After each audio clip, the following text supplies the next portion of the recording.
You don't have the luxury of disappearing, right, for a month to heal in the mountains, to go to Bali, right? You got kids, you got work, you got bills, and you got people that depend on you.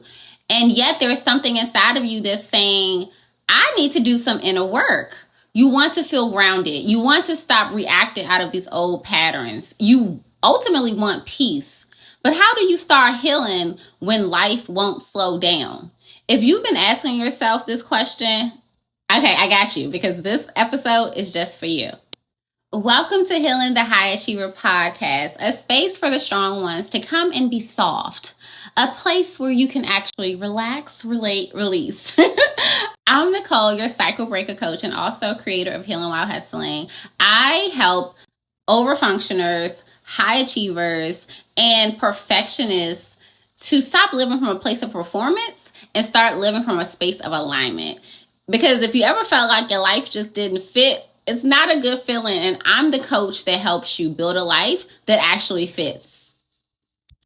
Today, honey, I'm here to show you and tell you that you don't have to quit your life in order to begin your healing. You just need a process that was built for your reality. So let's talk about how to start, okay? Right here, right now. So, real talk, ladies and gents, healing does not always look like therapy appointments and days of deep reflection. Sometimes it looks like catching yourself mid-sentence so you're not adding fuel to an already heated discussion. Sometimes it's choosing to spend some intentional time pouring into yourself, filling up your cup before you go out into the world. Because we all know that when we fill up our cups, we can pour into others. Sometimes it's choosing to rest, even though your to-do list is endless, instead of pushing through. And when it comes to pushing through, like, who wants to always push through anyway? We celebrate push through. But what if we want to glide through, right? Skip through, dance through, right? And sometimes, like, we don't want to always push through. Come on. There are other options. There are other ways. Healing isn't always loud. Sometimes it's a whisper. Sometimes it's a pause or a boundary, right? A choice to do one thing differently. Okay, so now I'm going to share with you some signs that you are probably already on your healing journey and you don't even know that you are.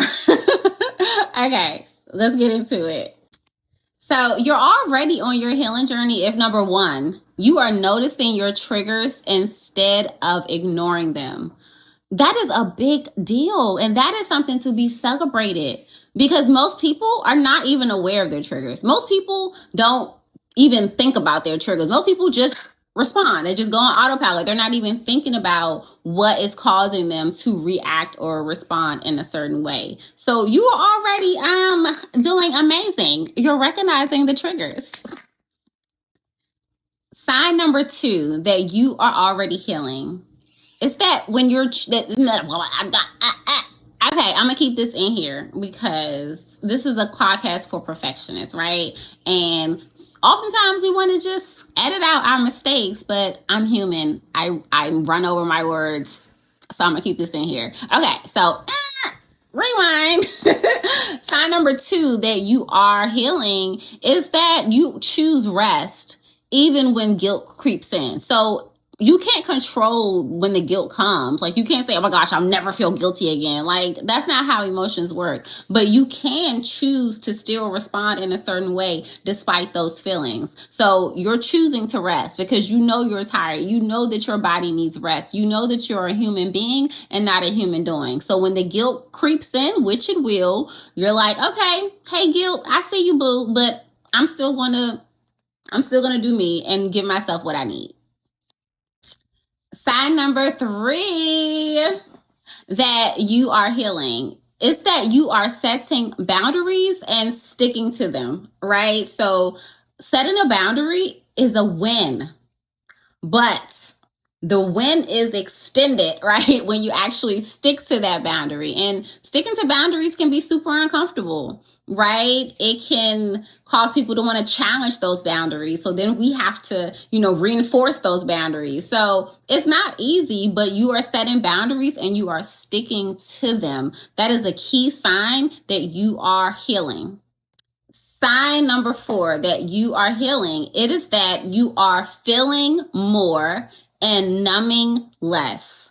So let's keep it real. It is so easy to numb in this society. It is so easy to numb, especially in American society, right? Because you got the social media, you got the food, you can go out, you have the activities, you have all the things that's keeping you from yourself. So when you feel things that are uncomfortable, the default for most people is the default, I would say, for everybody until you retrain yourself, is to run from those emotions, right?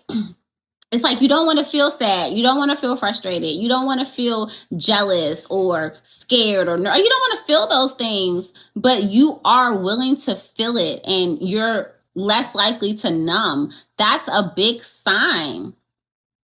Feeling is a sign that you are healing. So if someone say you feel too much, you too sensitive, you feel too much, no, I'm healing. And last but not least, you are healing when you are able to give yourself more self-compassion versus that self-criticism, right? It is so easy to fall into speaking to yourself in a negative way. It is so easy. It is so easy, especially when you make a mistake or you don't live up to your own expectations or you make an error in front and someone sees it, especially, right? It's so easy to say something unkind, but when you are able to hold yourself with love and compassion and treat yourself as you would treat a best friend or a child or a loved one, that is a big sign that you are healing. Okay, so side note. This was one of the things that I struggled with the most. So maybe I'll do another episode about this, like high achievers and depression. But depression was something that I still manage. And what I realized is that when I was speaking to myself with compassion, when those feelings of depression came up, I was able to get out of my episodes much quicker.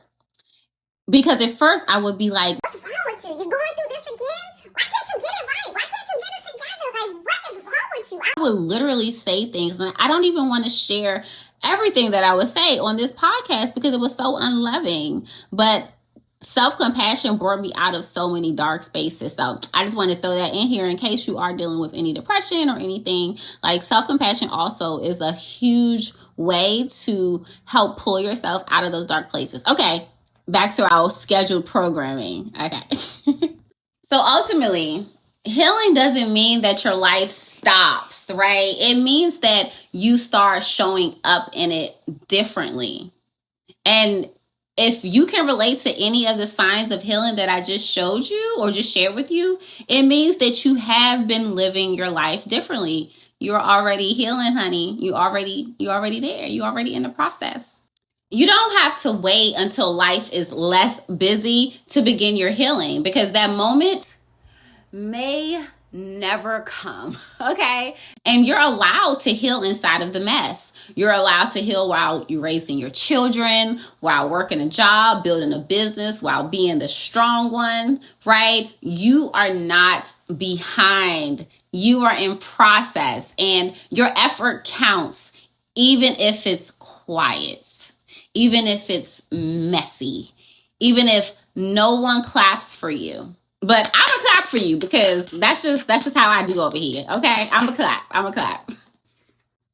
This is ultimately why I created Healing While Hustling. It's to remind you that healing can happen in the micro moments.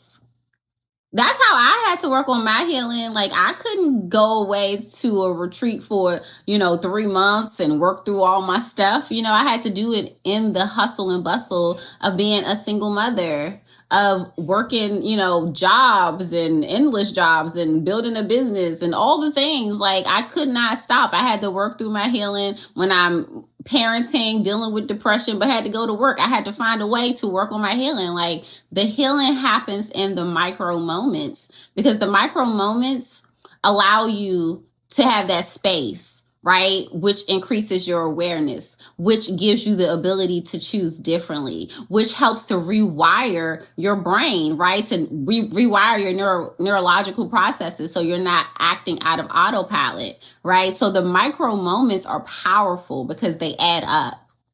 My favorite time, affirmation time. Okay, so repeat after me. Healing is happening even here, even now. I break cycles, not myself. Okay, once again, healing is happening right here, right now. I break cycles, not myself. Okay. I want to give you something tangible, something that you can walk away with from today's episode. And this something you can use in the midst of your busy life, okay? And it's called the power pause. Make a power pose, but power pause. And it takes just 5 seconds. So here is how it works, okay? So when you are feeling like you're getting triggered, when you are about to react from that old pattern, you're about to push yourself too hard, when you're about to abandon your needs for someone else, try this. So the first thing you do is breathe, right? Breathing is so important and such a powerful tool. So you breathe in through your nose and out through your mouth.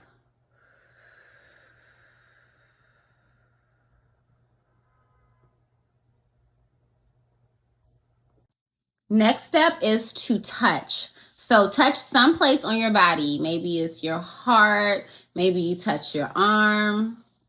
Maybe you touch your thighs. You know, just place your hand somewhere on your body that feels comfortable. Step number 3 is to ask. So ask yourself, what would be most in alignment with what I value right now? Okay, so step number 4 is to choose. Make a choice based on what truly matters to you, not based on your programming, not based on your conditioning, not based on what you think will please someone else, but really making a choice from what matters most to you. What do you value? And then step number 5 is to acknowledge that you gave yourself space to create awareness, that you gave yourself that space. Like, acknowledge that you are doing the work. It's not about the huge things. It's not about the huge, shifts. It's about the small micro moments. Micro moments can literally change your life. That's it. Just 5 seconds. You don't need to carve out hours. You don't need any special equipment. The only thing you need is a commitment to catching yourself in that critical moment between trigger and response, and creating that tiny space for choice. And this isn't about perfection. It's about setting the intention. This is how we heal while hustling. This is how we break cycles without breaking ourselves. Try it once today, this week. Notice what shifts. With intentional practice, these 5-second pauses can become the foundation of a very aligned life. This is where the real transformation happens. It's not on the yoga mat or in the therapist's office, even though, those can be valuable tools, but it really happens right in the middle of your actual life, your day-to-day choices. The power isn't in the pause itself. It's in the choice that follows. So if you want some support and structure while you heal, I've got something for you.